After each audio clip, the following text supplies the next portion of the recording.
The advisor to Gordon Brown wants to exterminate 1/2 of the population of the British Isles. Now, that's something Hitler might have tried to do, or Stalin.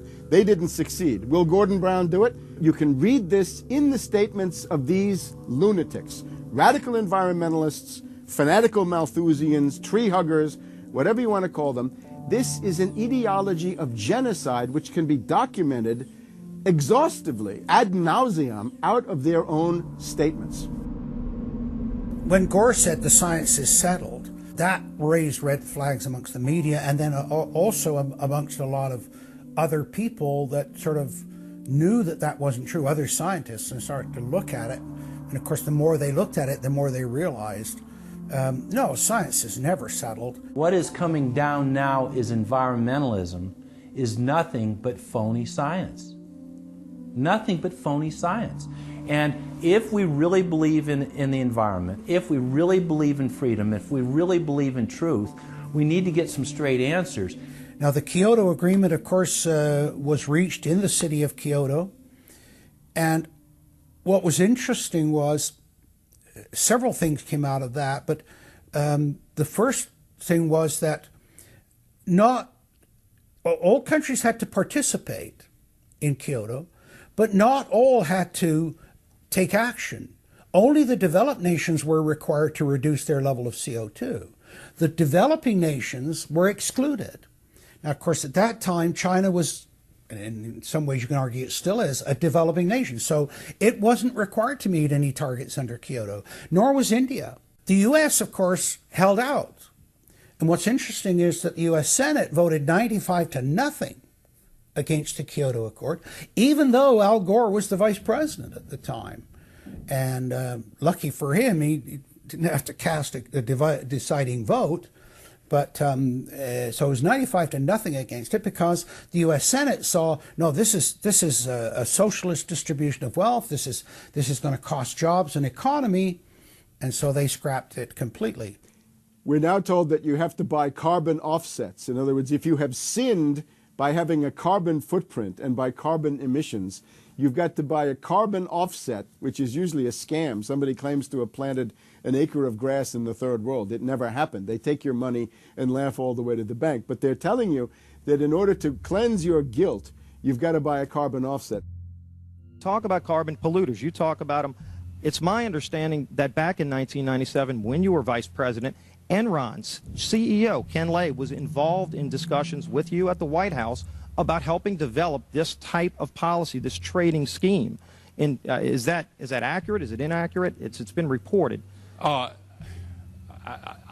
don't know, but I met with Ken Lay, as lots of people did, before anybody knew that he was a crook. Right, and clearly you can see why so many of us are concerned about this type of cap-and-trade energy tax that would be literally turning over this country's energy economy. I didn't know him well enough to call him Kenny Boy. Well, but you knew him well enough to help devise this trading scheme, and obviously we know what Enron and these big guys on Wall Street like Goldman Sachs, and I know you've got interest with Goldman Sachs. No.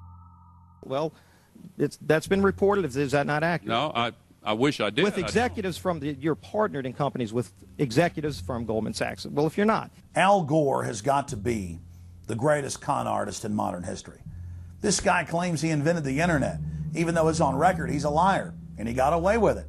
He was the pitchman that successfully sold, as vice president, NAFTA and GATT. That's lowered the standard of living in the United States and Mexico and almost completely deindustrialized our country. Now he's saying you should pay him and his private company, set up by Enron, a carbon tax on breathing. Look, if you want to buy Al Gore's propaganda, go ahead. But before you do that, you should at least look into the claims he's making. There was a meeting in the White House in 1998 between Al Gore and Bill Clinton, Ken Lay, and Lord Brown. Okay, well, who were these people? Well, we know the president, the vice president. Ken Lay, of course, was the president of Enron. And Enron was a major, major player in the carbon credit, carbon trading. And in fact, stood to make an enormous amount of money out of it. And so it was part of I think, part of the collapse of Enron. And Lord Brown, of course, was the head of the largest oil company in the world. And they were looking to buy into this, as is happening now, where the energy companies are becoming the big promoters of, oh, we got to go green, we got to go to alternate energies and all of this this stuff. They saw a business opportunity and leapt onto it, and one that would make them look green again. When it came time for the 1,200-plus page greenhouse gas emission and carbon legislation to be voted on, the Speaker of the House, Nancy Pelosi, would not let the Republicans, or even members of her own party, see the bill until minutes before the vote. Republican Minority Leader John Boehner engaged in a rare House filibuster and read shocking section after shocking section from the legislation. Now, I really hate to do this, but when you file a 300-page amendment at 3:09 a.m., the American people have a right to know what's in this bill and have a right to know what we're voting on.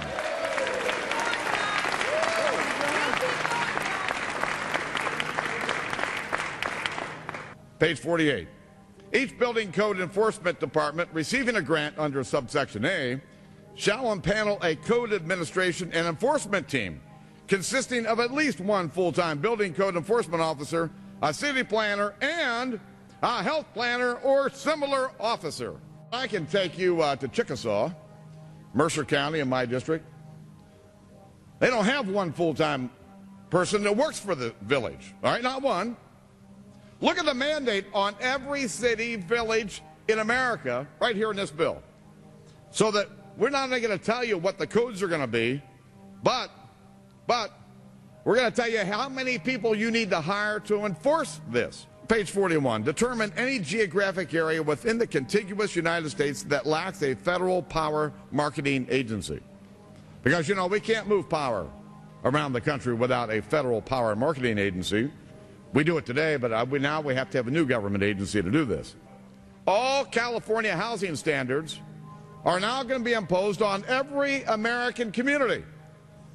You don't have the right to have your own building standards in your community or in your state. Hell no, the federal government's going to tell you what they are. It quickly became clear why Pelosi and the Democratic leadership were desperate to keep the contents of the bill secret before the vote. Now, because of this underlying bill, the federal government will virtually have control over every aspect of lives for the American people. It is time to stand up and say, we get to choose. We choose liberty or we choose tyranny. It's one of the two. The underlying bill represents the tyranny and the intervention of the federal government. It's our choice. What will we choose today? Will we choose liberty or will we choose tyranny? And I know that we'll be facing the single moms that heard from last summer. They can't afford the gasoline bill. They can't afford the propane. You didn't do a great thing. You hurt some really decent families struggling, trying to make it, and this is going to be their death knell. It breaks my heart. I yield back. It is, of course, a carbon tax on economic activity, farming, manufacturing, real production here inside the United States. It would tend to shut down even those miserable remains of an industrial economy that we still have after the collapse of the Detroit automakers and their related subcontractors and so forth.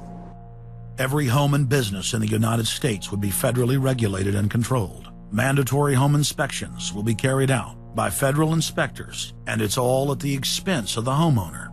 In New York, they're called the environmental police. On this day, a surprise visit to a market in Brooklyn's Chinatown. And every day you're not in compliance, you face huge fines. Go to page 235. The Secretary may set and collect reasonable inspection fees to cover the cost of inspections required.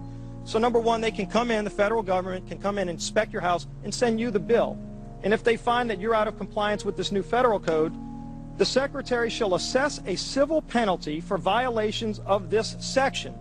And then further, going to page 236, each day of unlawful occupancy shall be considered a separate violation. We're setting up a global warming Gestapo that can literally come in, and now this new term, unlawful occupancy. So now living in your home is considered unlawful under this bill. This is ludicrous. Worst of all, carbon czars in more than 35 federal agencies are given unlimited dictatorial power to tax all forms of carbon and carbon emissions. The Commissar Green Police openly brag that they will have the power to selectively enforce the new edicts on a case-by-case basis. It's funny because when I tell people what I do for a living, the first response usually is, "You're with the environmental police?" There is no environment in New York City. With this new power, the Green Mafia can take over the entire economy through selective enforcement.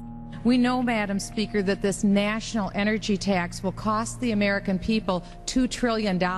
We know that. We know this will result in a loss of 2.5 million jobs every year for the American people. We know that. We know this will result in a reduced standard of living for Americans.